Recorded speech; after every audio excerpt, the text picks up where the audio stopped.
There are people right now trying to control you, at work, in your relationships, maybe even in your own family.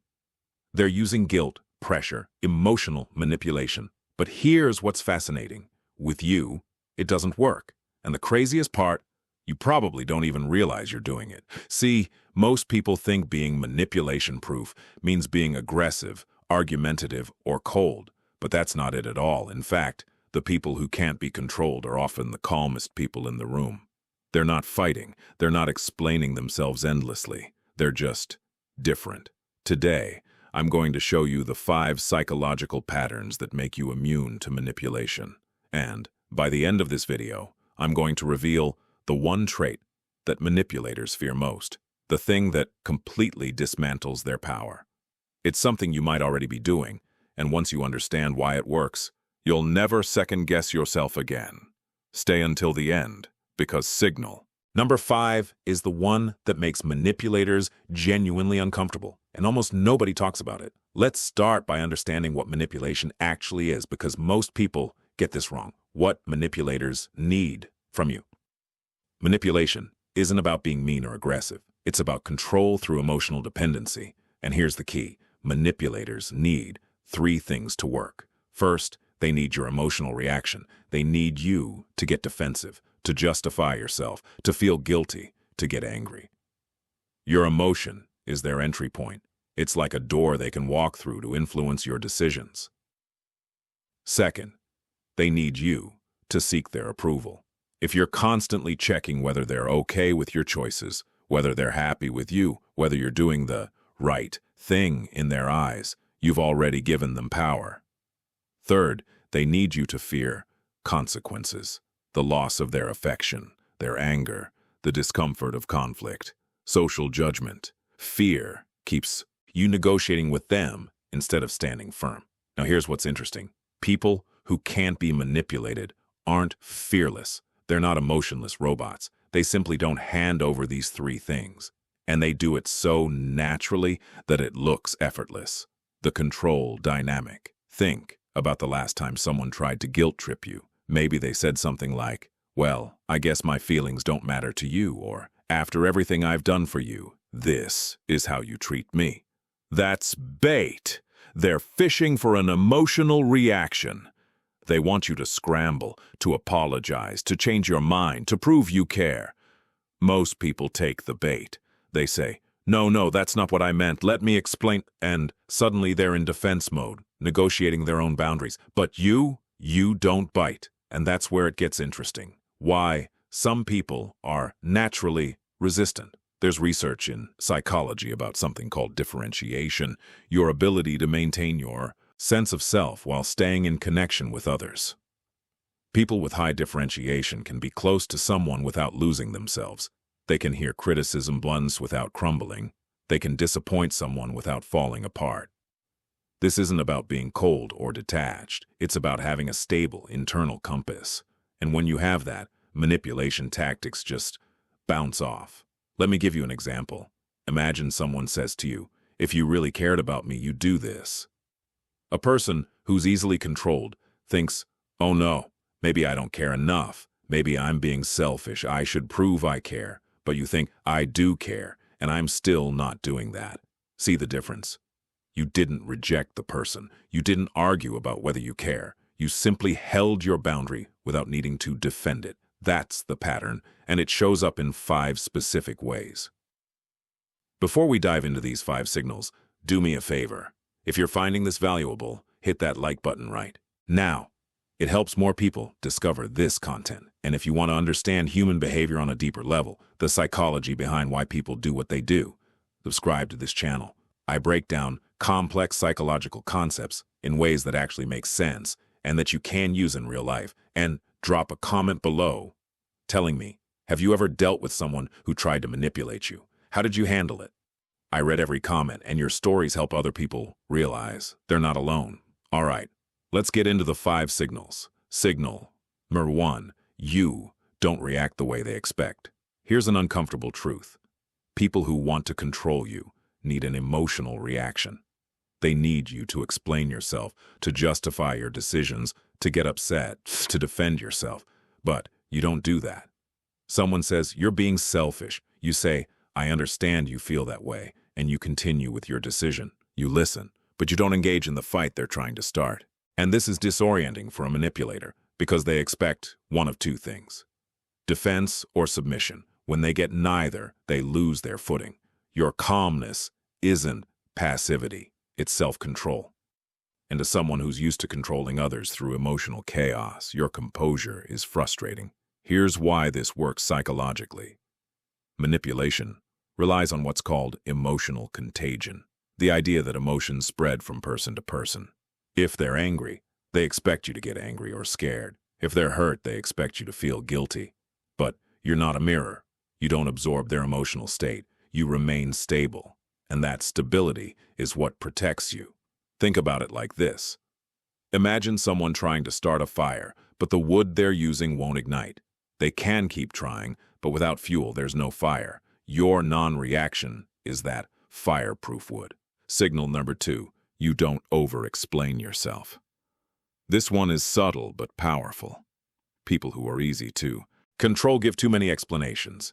They think that if they just explain enough, justify enough, make their case clearly enough, the other person will understand and accept their decision. But you don't do that. You say, "I can't. I don't want to. That doesn't work for me." No speeches, no long excuses, no guilt-ridden justifications. And here's what happens. When you don't over-explain, the other person can't find cracks to exploit. There's no argument to dismantle. There's no emotion to manipulate. There are no details to pick apart. Control needs information. You give boundaries instead. Let me give you a concrete example. Someone asks you to do something you don't want to do. The over-explainer says, "Oh, I really wish I could, but I've been so busy lately, and I have this thing on Tuesday, and my schedule's been crazy, and I'm just so overwhelmed." The manipulator hears, "She's overwhelmed. I can make her feel guilty about that. I can tell her my thing is more important. I can point out that she made time for something else last week." But you say, "I can't make that work." The manipulator hears, "Oh, there's nothing to grab onto. It's a clean boundary. This doesn't mean you're rude or cold. You can be warm and kind while still being clear. But you don't negotiate your own boundaries by over-justifying them." Signal number 3, you don't seek their approval. Pay close attention to this one because it's the most psychologically powerful. Most people negotiate their identity for acceptance. They change opinions to fit in. They adjust their values to avoid conflict. They modify their behavior to be liked. You don't. You're not at war with anyone, but you're also not asking permission to be who you are. You don't look at someone's face after you speak to see if they approved. You don't adjust your stance to be more palatable. You don't perform for validation. And here's the psychological gut punch for manipulators. When you don't seek approval, there's no emotional leverage. They can't make you feel insufficient. They can't withdraw affection to punish you. They can't reward you for obedience. Because your validation doesn't come from them. Think about how control usually works. Someone disapproves of you, and you scramble to win them back. You change, you apologize, you shrink yourself. But when their disapproval doesn't shake you, when you can live with their disappointment without falling apart, the control evaporates. This isn't arrogance. It's not, "I don't care what anyone thinks." It's more like, "I care what people think, but I don't need everyone to approve of me to know I'm okay." That distinction is everything. This is incredibly powerful, and most people completely overlook it. Manipulative people hate silence, because in silence, they lose influence. You don't fill uncomfortable spaces. You don't talk out of nervousness. You don't explain yourself just to ease the tension. You simply remain silent, and that silence communicates something profound. I don't have to convince you. I don't need your approval. I'm at peace with my decision. Psychologically, silence inverts power. Now the other person is the one who's uncomfortable, who doubts, who feels exposed. Think about an argument. Usually the person who talks more, who keeps explaining, who can't stand the quiet, is the person who's losing ground. But when you can sit with silence, when you can let tension exist without rushing to resolve it, you maintain your power. This doesn't mean you're stonewalling or being passive-aggressive. It means you don't feel compelled to fill every gap, defend every pause, or smooth over every uncomfortable moment. Silence says, "I've said what I needed to say. The rest is up to you." And for someone who's trying to control you, that's incredibly unsettling. Signal. Number 5. You accept consequences without drama. 1530 to 1730. Here it is. The big one. The signal that truly breaks any attempt at control. People who can be manipulated, run from consequences. They make concessions to avoid discomfort. They cave to keep the peace. They back down to prevent someone from getting upset. You don't. If you say no, you accept that someone might get angry, might distance themselves, might criticize you. And you still don't back down. You don't threaten. You don't dramatize. You don't complain. You simply accept reality. And this is devastating to manipulation. Because manipulators live off your fear of losing something. Their approval, the relationship, social standing, comfort. When you don't fear those losses, they have no power. Let me be clear. This doesn't mean you don't care about relationships.